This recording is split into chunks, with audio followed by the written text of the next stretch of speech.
people, and welcome back to another Toon Talk Theater Talk crossover episode. Basically, I have two shows on this channel, Toon Talk and Theater Talk, and if I have a subject that's relating to both, which happens more often than you would think, then it's an episode of both shows, so fight me on this. And this episode probably would have been a more fitting first episode than The Color Purple, really, because it is on something that you might have heard me talk about on this channel once or twice. That being SpongeBob.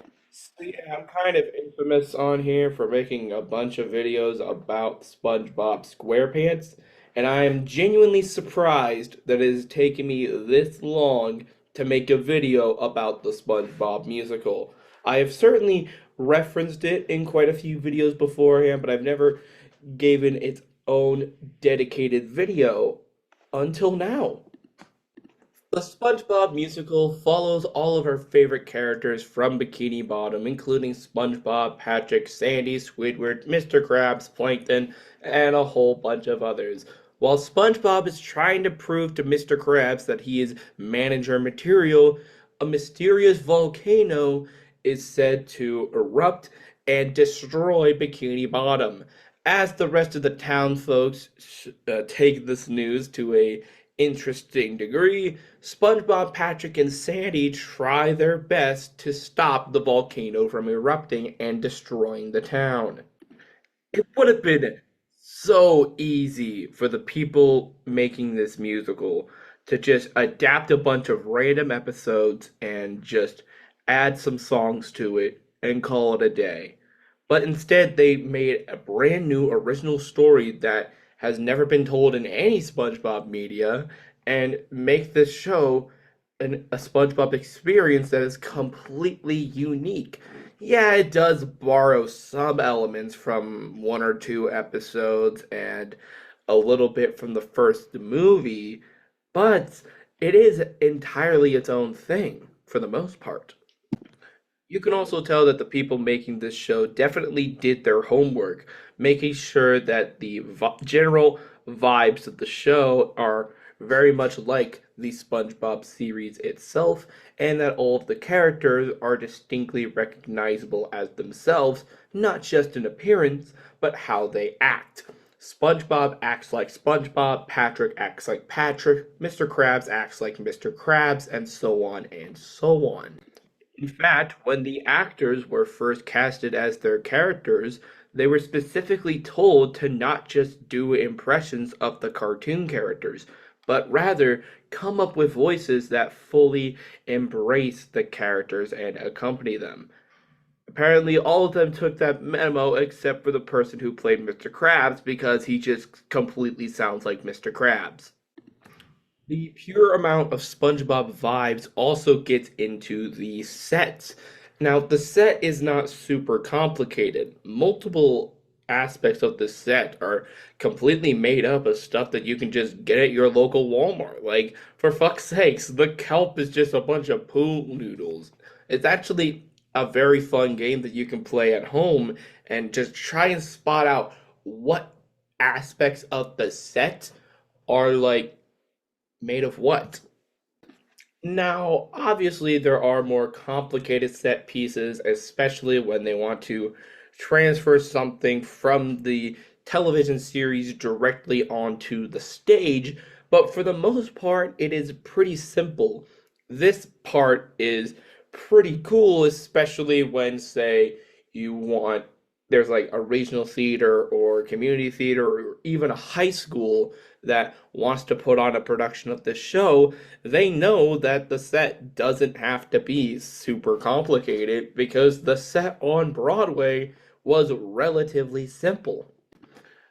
Again, it is amazing just how well the actors in this show fully embody the characters that they are playing. Like, you look at, say, SpongeBob, for instance, and you don't see Ethan Slater trying to be SpongeBob. You see SpongeBob.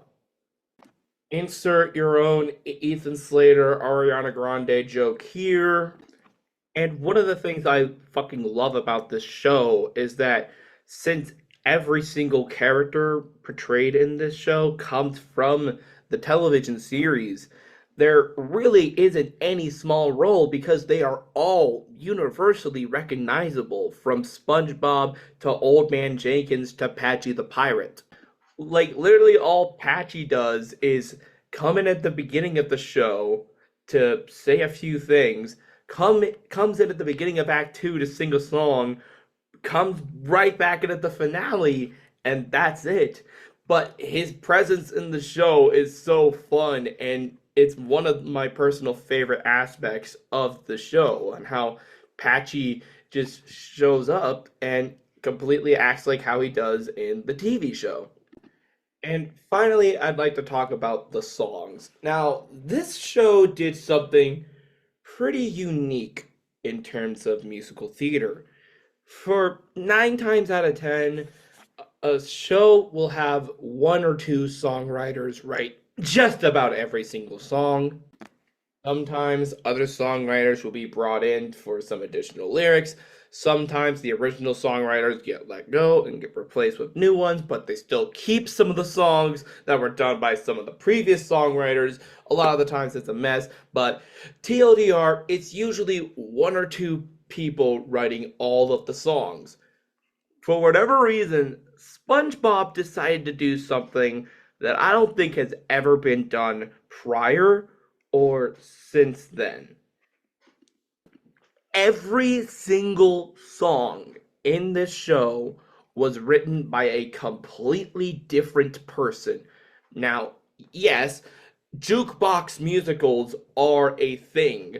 And so, 9 times out of 10, if a show has multiple songs written by multiple people, then it's typically a jukebox musical. Some of the biggest examples of those types of jukebox musicals are, say, Moulin Rouge and Juliet. However, SpongeBob is doing something very unique because, with the exception of Best Day Ever and the SpongeBob theme song, which gets played at the very end of the show, every single song in this show is an original piece. And what's even more unconventional is that they didn't really get musical theater composers and songwriters to make the songs. These are all pop and rock stars.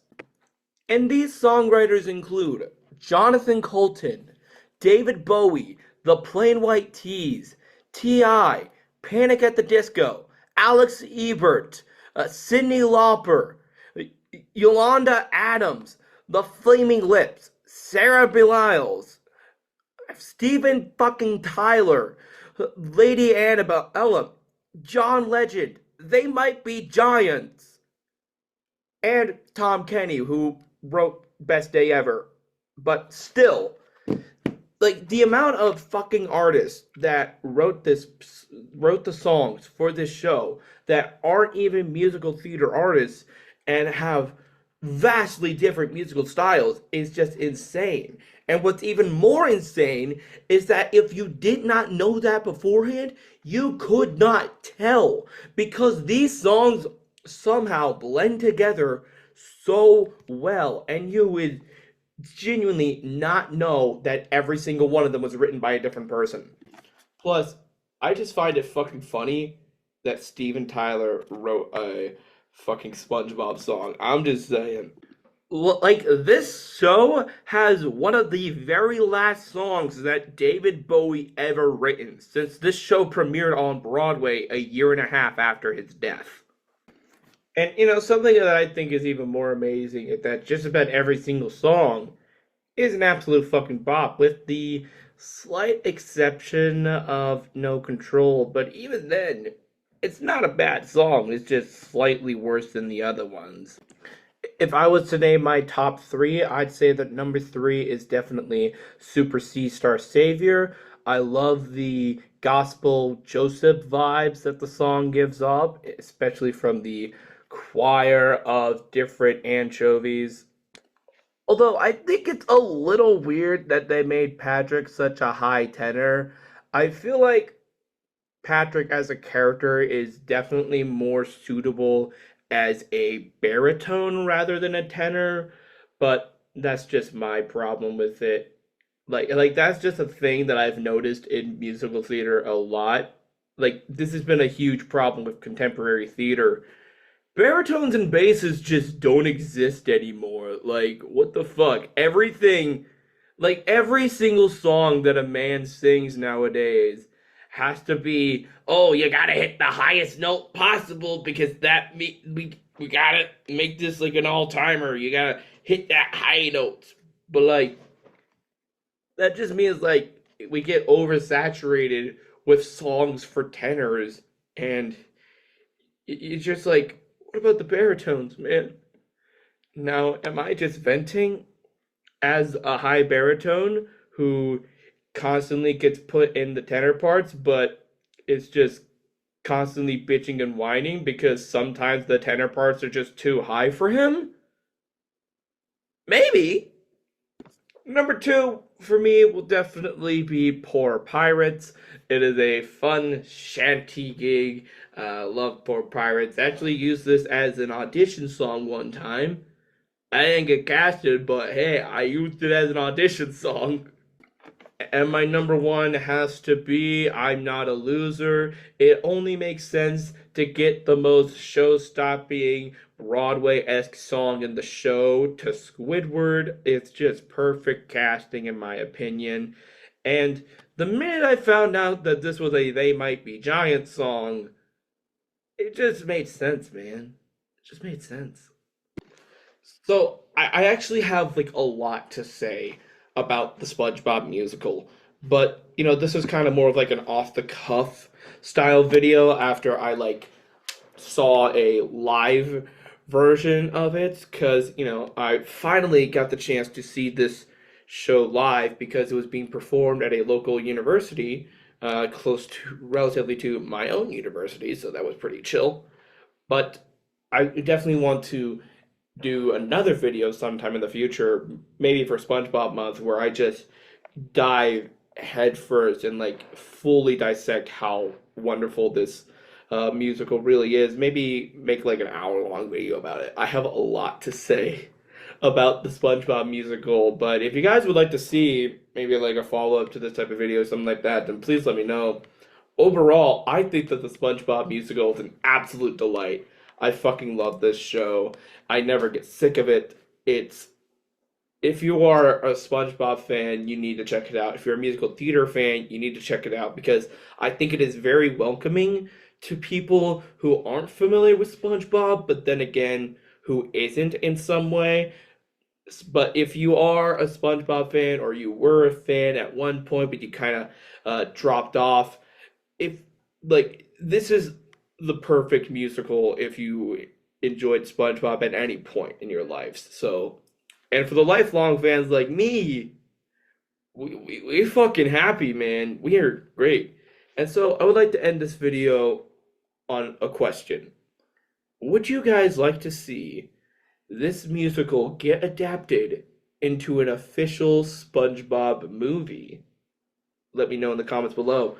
But anyway, guys, that will be it for this video. What do you guys think of the SpongeBob musical? Please let me know in the comments below. And also, please be sure to like, comment, and subscribe, and ring that bell to be notified on when future videos are uploaded. But until then, I will see you later. Bye!